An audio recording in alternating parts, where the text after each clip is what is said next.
Hello friends, मैं हूं advocate Arun Sharma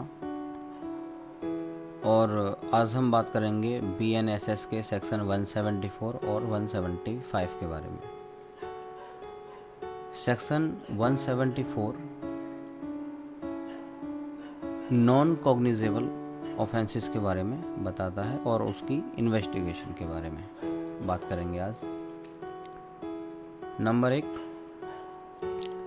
when information is given to an officer in charge of a police station of the commission within the limits of such station of a non-cognizable offense। जब किसी non cognizable offence की FIR संबंधित police station में दी जाती है तो he shall enter or cause to be entered the substance of the information in book to be kept by such officer। ठीक है, तो वो उस इंफॉर्मेशन को रजिस्टर्ड कर लेंगे as per the rule and regulations जो भी उन्हें स्टेट गवर्नमेंट प्रोवाइड करती है। ठीक है, उसके बाद में जो इन्फॉर्मेंट होगा the refer the informant to the magistrate, informant को मजिस्ट्रेट के बाद पास में रेफर कर देंगे and forward the daily diary report of all such cases fortnightly to the magistrate. और जो इस टाइप के केसेस होंगे उनकी डेली डायरी भी मजिस्ट्रेट साहब के पास भेज दी जाएगी। आगे बात करते हैं। Number 2, no police officer shall investigate a non-cognizable case without the order of a magistrate having power to try such case or commit the case for trial। कोई भी police officer, no police officer मतलब कोई भी police officer बिना magistrate साहब की permission के बिना किसी भी नॉन कॉग्निजेबल केस को इन्वेस्टिगेट नहीं करेंगे। ठीक है, अब मजिस्ट्रेट साहब के पास में उस केस को ट्राई करने की पावर होनी चाहिए। नंबर 3,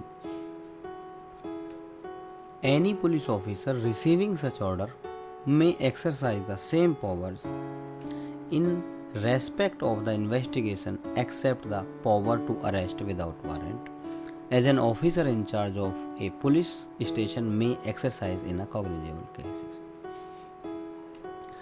जब किसी पुलिस ऑफिसर को ऑर्डर मजिस्ट्रेट साहब का प्राप्त होगा इन्वेस्टिगेशन करने का तो नॉन कॉग्निजेबल केसेस में वो उस केस की इन्वेस्टिगेशन उसी तरह से करेंगे जैसे कि कॉग्निजेबल केसेस में उनके पास में पावर होती है। ठीक है, लेकिन बिना वारंट के वो अरेस्ट नहीं कर पाएंगे। आगे चलते हैं नंबर 4 पर। Where a case relates to 2 or more offenses of which at least one is cognizable, the case shall be deemed to be a cognizable case। अब देखिए, जब कहीं पर 2 या 2 से अधिक केस या ऑफेंसेस एक साथ मिलते हैं जिनमें से एटलीस्ट एक कॉग्निजेबल होना चाहिए और बाकी अगर नॉन कॉग्निजेबल भी हैं तो notwithstanding that the other offence are non cognizable हैं, अगर दूसरे केसेस नॉन कॉग्निजेबल भी हैं तो भी उस केस को कॉग्निजेबल माना जाएगा। ठीक है, तो ये तो हुआ हमारा 174। अब देखते हैं section 175 officer police officer powers to investigate cognizable cases. Number 1, any officer in charge of a police station में without the order of a magistrate investigate any cognizable case. ठीक है, अब उसमें और इसमें क्या फ़र्क है?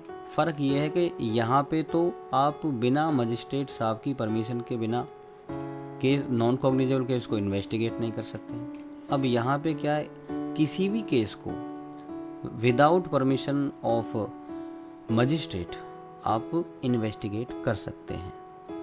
ठीक है, लेकिन जिस केस को आप इन्वेस्टिगेट कर रहे हैं उस केस को ट्राई करने की पावर उस एरिया के कोर्ट को होनी चाहिए, जो मजिस्ट्रेट साहब हैं। ठीक है। अब दूसरा है बशर्ते provided that considering the nature and gravity of the offence the superintendent of police may require the deputy superintendent of police to investigate the case. बशर्ते केस के नेचर को ध्यान में रखते हुए, ग्रेविटी बोले तो गंभीरता को ध्यान में रखते हुए केस की, superintendent of police deputy superintendent of police को इन्वेस्टिगेट करने के लिए नियुक्त कर सकते हैं। दूसरा है no proceedings of a police officer in any case shall at any stage be called in question on the grounds that the case was one which such officer was not empowered under this section to investigate। अब देखिए, अगर कोई police officer किसी case को proceed कर रहे हैं तो आप किसी स्टेज पर उनकी प्रोसीडिंग्स को क्वेश्चन में नहीं डाल सकते या उन पे क्वेश्चन खड़ा नहीं कर सकते। उनके किसी भी प्रोसीडिंग्स पर ये ग्राउंड्स देते हुए कि ये जो अधिकारी हैं इस सेक्शन के तहत इस केस को इन्वेस्टिगेट करने के लिए एम्पावर्ड नहीं थे। ठीक है। Number 3, any magistrate empowered under section 210 में after considering the application supported by an affidavit made under subsection 4 of section 173 and after making such inquiry as he thinks necessary and submissions made in this regard by the police officer, order such an investigation as above mentioned। देखिए, section 210 210 के according जो भी magistrate साहब empowered हैं वो section 173 के sub section 4 के तहत अगर उन्हें कोई एप्लीकेशन प्राप्त होती है जो कि एक एफिडेविट से सपोर्टेड हो तो वो उसकी जांच करेंगे। जांच करने के पश्चात में जो भी उनको सही लगेगा या आवश्यक समझेंगे तथा पुलिस अधिकारी द्वारा जो भी इस संबंध में सबमिशंस, नेसेसरी सबमिशंस दिए गए होंगे उनको ध्यान में रखते हुए इन्वेस्टिगेशन का ऑर्डर दे सकते हैं जो कि ऊपर मेंशन्ड केसेस होंगे उनसे related. Number 4, any magistrate empowered under section 210 may upon receiving a complaint against a public servant arising in course of the discharge of his official duties order investigation subject to। जो भी magistrate साहब section 210 के according empowered हैं, यदि उन्हें कोई किसी public servant से के संबंध में या पब्लिक सर्वेंट की कोई कंप्लेंट मिलती है तो उसकी इन्वेस्टिगेशन मजिस्ट्रेट साहब करा सकते हैं, लेकिन ये सब्जेक्ट टू है। सब्जेक्ट टू क्या है? Receiving a report containing fact. पहले उनको जो एक रिपोर्ट प्राप्त होनी चाहिए जो कि जिसमें फैक्ट लिखे हों, circumstances of the incident, case की परिस्थितियाँ, इंसिडेंट की परिस्थितियाँ क्या थी वो हों, from the officer superior to him. ये सब चीज़ें सुपीरियर ऑफिसर से मिलनी चाहिए। दूसरा, after consideration of the assertions made by the public servant as to the situation that led to the incident so एलिज्ड।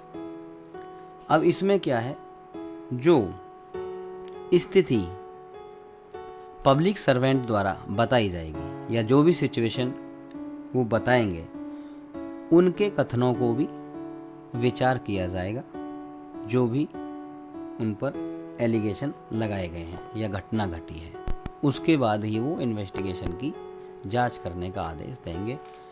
तो फ्रेंड्स, ये थे सेक्शन 174 और 175। सेक्शन 174 नॉन कॉग्निजेबल केसेस के बारे में बात करता है और उनके इन्वेस्टिगेशन के बारे में, और जो police officer power to investigate cognizable cases 175 जो आपका सेक्शन है, ये कॉग्निजेबल केसेस के बारे में बात करता है। तो आज के लिए इतना ही। Thank you. चैनल को सब्सक्राइब करें। धन्यवाद।